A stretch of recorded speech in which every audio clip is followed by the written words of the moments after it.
Police বাহিনী জনপ্রত্যাশিত জনবান্ধব police বাহিনীতে পরিণত হবে ইনশাআল্লাহ। ভঙ্গুর অবস্থায় যেভাবে আমরা পেয়েছিলাম, এই 6 মাসের মধ্যে তাদেরকে একটা আমরা অবস্থান উন্নীত করতে পেরেছি, তাদের মনোবল ফিরে এসছে এবং তারা সম্পূর্ণ শক্তি দিয়ে অপরাধ দমনে তারা সচেষ্ট হয়েছে। এই মহান দিনে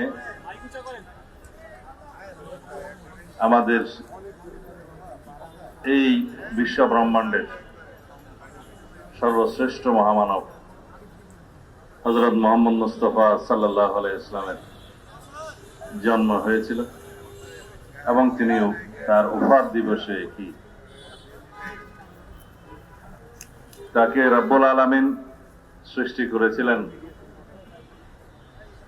আয়াত হচ্ছে ওমা আরসালনাকা ইল্লা রাহমাতাল লিল আলামিন, আমি তোমাকে বিশ্ব ব্রহ্মাণ্ডের রহমত রূপে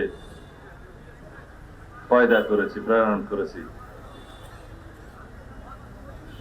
এবং রাসূলুল্লাহ সাল্লাল্লাহু আলাইহি ওয়াসাল্লামের জীবন আদর্শ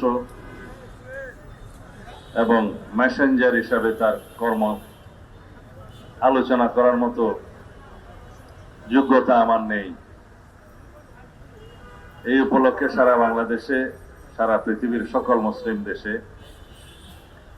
আজকের এই দিবসটি অত্যন্ত ভাব গম্ভীর্যতার সাথে পালন করা হয়। ভঙ্গুর অবস্থায় যেভাবে আমরা পেয়েছিলাম, এই 6 মাসের মধ্যে তাদেরকে একটা আমরা অবস্থান উন্নীত করতে পেরেছি, তাদের মনোবল ফিরে এসছে এবং তারা সম্পূর্ণ শক্তি দিয়ে অপরাধ দমনে তারা সচেষ্ট হয়েছে। রংপুরের একটি ঘটনার কথা, এই ঘটনা যৌক্তিক সময়ের মধ্যে সবাইকে আইনের আওতায় আনা হয়েছে। এরকম রামিসা হত্যা থেকে শুরু করে যত ঘটনা জাতীয়ভাবে আলোচিত হয়েছে বা আলোচিত হয় নাই, প্রত্যেকটা অপরাধের আমরা অ্যাড্রেস করতে পেরেছি এবং যথাযথ আইনি প্রক্রিয়া নিয়ে আসতে পেরেছি, আদালতের কাছে সুপর্দ করতে পেরেছি। ক্ষেত্র মতে সমাজের চাহিদা অনুসারে সংক্ষিপ্ত সময়ে বিচারিক কার্য সমাপ্ত করার জন্য সহযোগিতা করেছি। সবকিছু আপনারা জানেন। এর চাইতে এই অল্প সময়ের মধ্যে আর বেশি কিছু আশা করা আমাদের মনে হয় ঠিক হবে না। তবে ইনশাআল্লাহ প্রতিশ্রুতি দিচ্ছি, বাংলাদেশের এই পুলিশ বাহিনী জনপ্রত্যাশিত জনবান্ধব পুলিশ বাহিনীতে পরিণত হবে ইনশাআল্লাহ।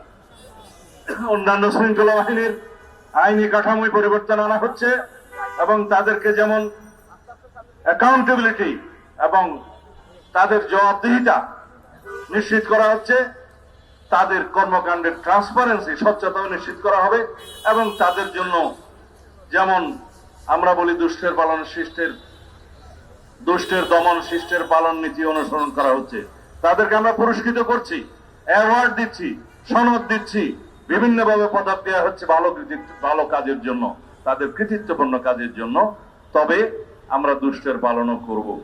রাতারাতি বৈপ্লবিক পরিবর্তন আমরা কেউ আশা করতে পারি না।